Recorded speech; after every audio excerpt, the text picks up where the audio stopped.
Hi friends, అందరూ ఎలా ఉన్నారండి?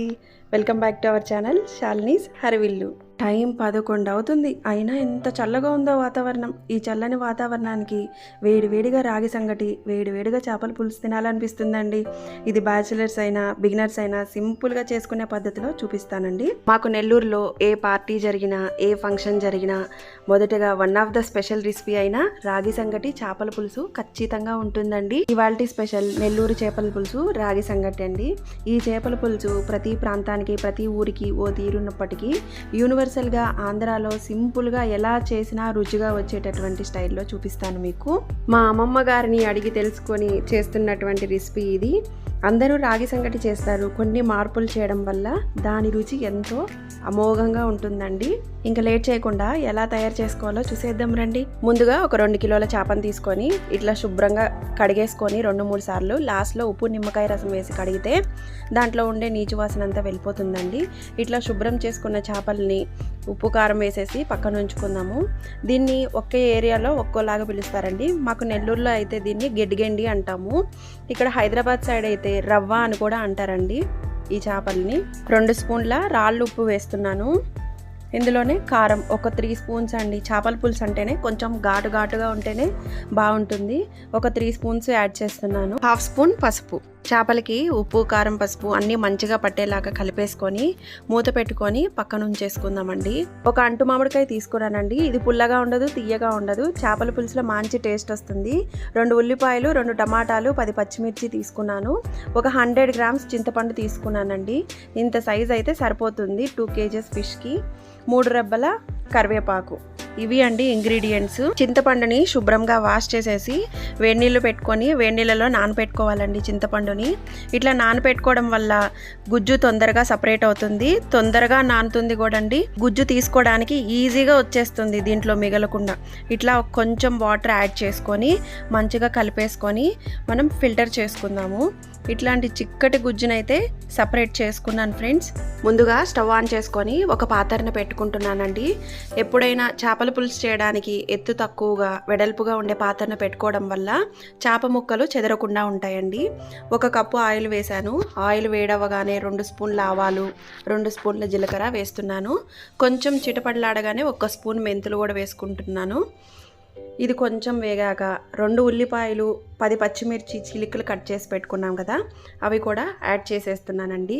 ఉల్లిపాయ ముక్కలు కొంచెం మగ్గితే సరిపోతుందండి, మరీ ఎర్రగా వేగాల్సిన పని లేదు. ఉల్లిపాయలు కొంచెం మగ్గాయి కదండి, ఇప్పుడు మనం కట్ చేసి ఉంచుకున్న టమోటా ముక్కలను కూడా వేసేస్తున్నాను. అంతా ఒకసారి కలిపేసి టమోటా ముక్కలు మంచిగా వాడేంత వరకు మూత పెట్టుకొని మగ్గనిచ్చుకోవాలి. టమోటాలు బాగా మగ్గాయండి. ఇప్పుడు ఇందులోకి 3 రెబ్బల కరివేపాకు వేస్తున్నాను. ఇందులో మనం తడిపెట్టి ఉంచుకున్న చేప ముక్కలను కూడా వేసేస్తున్నాను. మనం ఇట్లా చేప ముక్కలకి ఉప్పు, కారం అట్లా పట్టించుకోవడం వల్ల మంచిగా ఉప్పు అనేది చేప ముక్కల్లోకి తొందరగా ఎక్కుతుందండి. పులుసు పోసాక తొందరగా కూడా ఉడుకుతుంది నాని.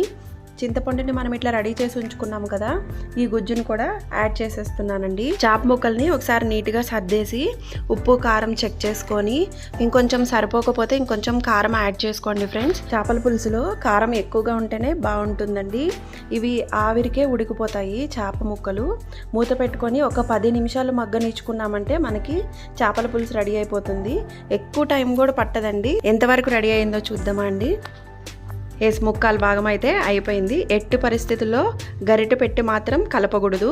ఇట్లా క్లాత్తో పట్టుకొని గిన్నెని అటు ఇటు కదపాలి. అప్పుడే ముక్కలు పాడవకుండా ఉంటాయండి. బాగా ఉడికిపోయింది. అమ్మమ్మ చేతి టిప్ ఏంటంటే లాస్ట్లో మా అమ్మమ్మ అప్పటికప్పుడు చిలికిన వెన్నను వేసేదండి. దానివల్ల చాలా మంచి టేస్ట్ వస్తుంది చేపల కూరకి. నేను కూడా కొంచెం ఒక 2 స్పూన్స్ బటర్ యాడ్ చేస్తున్నాను. కట్ చేసి ఉంచుకున్న మామిడికాయ ముక్కలను కూడా యాడ్ చేస్తున్నాను. పులుసు అయితే బాగా చిక్కపడిపోయింది. 2 నిమిషాలు మగ్గాక స్టవ్ ఆఫ్ చేసేసి పక్కన పెట్టేసుకుందాం. చేపల పులుసు ఉడుకుతుంటేనే మంచి వాసన వస్తుందండి. రెడీ అయిపోయింది కదా. ఇప్పుడు మనం పర్ఫెక్ట్ రాగి సంగటి చేసేసుకుందాం. ఒక కుక్కర్ తీసుకొని ఒక కప్పుతో రైస్ తీసుకున్నానండి. దీన్ని బాగా మంచిగా 2-3 సార్లు వాష్ చేసేసుకోవాలి. మంచిగా వాష్ చేసుకున్న రైస్లో 10 కప్పుల వాటర్ యాడ్ చేస్తున్నానండి. నేను తీసుకుంది మసూరి బియ్యం కనుక 10 కప్పులు యాడ్ చేసుకోవాలి.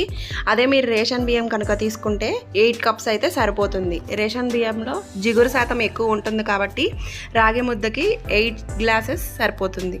నేను 10 గ్లాసెస్ వాటర్ తీసుకున్నానండి. ఇప్పుడు కుక్కర్ మూత పెట్టేసుకొని ఒక 5 to 6 విజిల్స్ రానిచ్చుకుందాం. ఎంతవరకు రెడీ అయిందో చూద్దామండి. అన్నం అయితే బాగా చివిడినట్టుగా వచ్చింది. గరిటెతో దీన్ని కొంచెం కదుపుతూ ఇంకా కొంచెం మ్యాష్ చేసుకోవాలి. అప్పుడే రాగి ముద్దకి బాగుంటుందండి. మనం ఒక కప్పుతో రైస్ తీసుకున్నాం కదా, అదే కప్పుతో 2 కప్స్ రాగి పిండి ఇట్లా పరిచినట్టుగా వేస్తున్నాను. ఇందులో రాగి పిండి ఎక్కువ అయిపోదు, తక్కువ అయిపోదండి. మనం తీసుకున్న క్వాంటిటీకి పర్ఫెక్ట్గా సరిపోతుంది. ఇప్పుడు మనం రాగి పిండి వేశాక ఒక 5 నిమిషాల పాటు సిమ్లోనే పెట్టుకొని మూత పెట్టుకొని మగ్గనిచ్చుకోవాలి. ఇట్లా రైస్లో నుంచి వాటర్ పైకి వచ్చేంత వరకు మగ్గనిచ్చుకుంటే రాగి పిండి అన్నది బాగా మగ్గిపోతుందండి. ఇందులోకి టేస్ట్కి తగ్గట్టుగా సాల్ట్ చెక్ చేసుకొని కరగపెట్టుకున్న బటర్ని కానీ లేక వేడి చేసుకున్న నెయ్యిని కానీ వేసేసుకొని ఒక తెడ్డు కానీ లేక ఒక చెక్క గరిటె కానీ తీసుకొని దాంతో బాగా మ్యాష్ చేసుకుంటూ కలుపుకోవాలి. ఈ ప్రాసెస్ అంతా సిమ్లోనే జరగాలండి. వీడియో క్లిప్లో చూపిస్తున్న విధంగా మంచిగా థ్రెడ్తో బాగా కలుపుకోవాలండి. ఈ ప్రాసెస్లో చేస్తే రాగిపిండి అన్నది అస్సలు ఉండలు కట్టదు.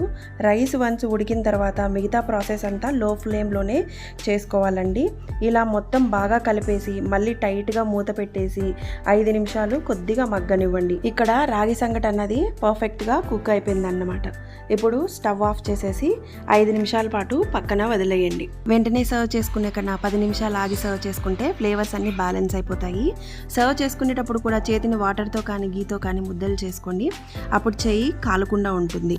లేదా ఒక బౌల్లో నెయ్యి రాసి అందులో కొంచెం ప్రెస్ చేసి రాగి ముద్దని అట్లా కూడా సర్వ్ చేసుకోవచ్చండి. అది మన ఆప్షనల్. ఇలా చక్కగా రాగి సంగటిని తయారు చేసేసుకున్నాం కదా, దీన్ని చేపల పులుసుతో కానీ లేదా చికెన్ కర్రీతో కానీ, వెజ్ వాళ్ళైతే పల్లీ చట్నీతో టేస్ట్ చేస్తే నెక్స్ట్ లెవెల్ ఉంటుందండి టేస్ట్. ఈ వీడియో కనుక నచ్చినట్లయితే లైక్ చేయండి, షేర్ చేయండి, సబ్స్క్రైబ్ చేయండి. మీకు ఎలా కుదిరిందో కామెంట్ ద్వారా తెలియచేయండి.